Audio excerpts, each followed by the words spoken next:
Урматтуу өкүлдөр, бүгүнкү биздин келечектеги муунубуз болгон жаш окуучулар укуктуу, татыктуу илим алышка тийиш да.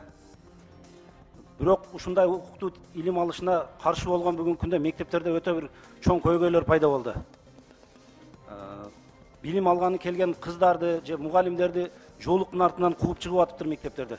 Республиканын бардык аймактарында катталып атат мындай окуялар. Ошолорду буларга ким укук берди? Мыйзамды сактап атса, мыйзамды сактабаган ошол мектептин жетекчилерине, мугалимдерине чара көрүлүш керек тез арада. Алар мектепке келе албай атыптыр. Жолугуңду чечпесең мектепке кирбейсиң деп атыптыр. Бизге өтө көп кайрылуулар болуп атат. Кааласаңыздар далилдерин беремин.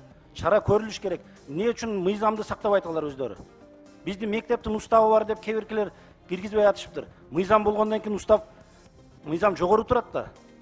Эми бардык мамлекеттерде ошо жоолукчан кыздар барып атат. Европада, Россияда, Америкада барып атышат мектептерине.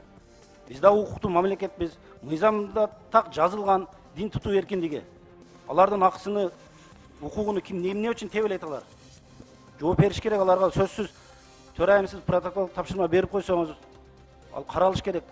Ошо директорлорго катуу чара көрүлүш керек. Мектептерде кыздарды, мугалимдерди киргизбей коюшка акысы жок алар.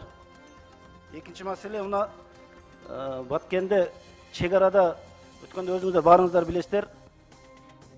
Мектеп окуучулары урушуп, кээ бирки күндөрү биздин жарандарды урдап кирип кетип атышат. Ал жерде булга чейин патрул орнотулуп, патрулдук милициялар жүрүп аткан. Бирок ошолордон бир эффект болбой атат. Ошону мектеп учурунда балдар мектепке кетип барып атканда, кайтып атканда ошону жакшыраак контролдоп, жакшыраак карап берсе, ушуну дагы карап койсоңуздар. Себеби ал жерде өтө кооптуу, билесиздер, баарыңыздар эле билесиздер. Ушинтип жарандарыбыз урдала берсе, мамлекет болгондон кийин жарандарыбызды жооп беришибиз керек да.